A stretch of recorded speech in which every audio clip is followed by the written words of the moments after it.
Мурат Зязиков посетил не только дворец спорта «Кристалл». Также ему показали гордость Губкина – спортивный комплекс «Горняк». Большое сооружение, объединяющее множество залов. Открытый стадион с трибунами и современный легкоатлетический манеж. Чиновник остался доволен увиденным и дал оценку работе местной власти, которая видна по всему – от содержания дорог до отношения к жителям. А здесь все механизм такой запущен. Это бывает только там, где действительно все организовано четко.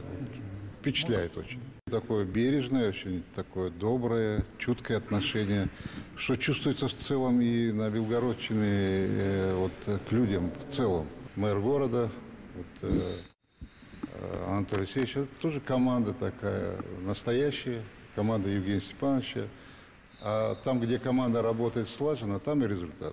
Григорий Миронов, Сергей Кириченко. Новости Мира Белогорья.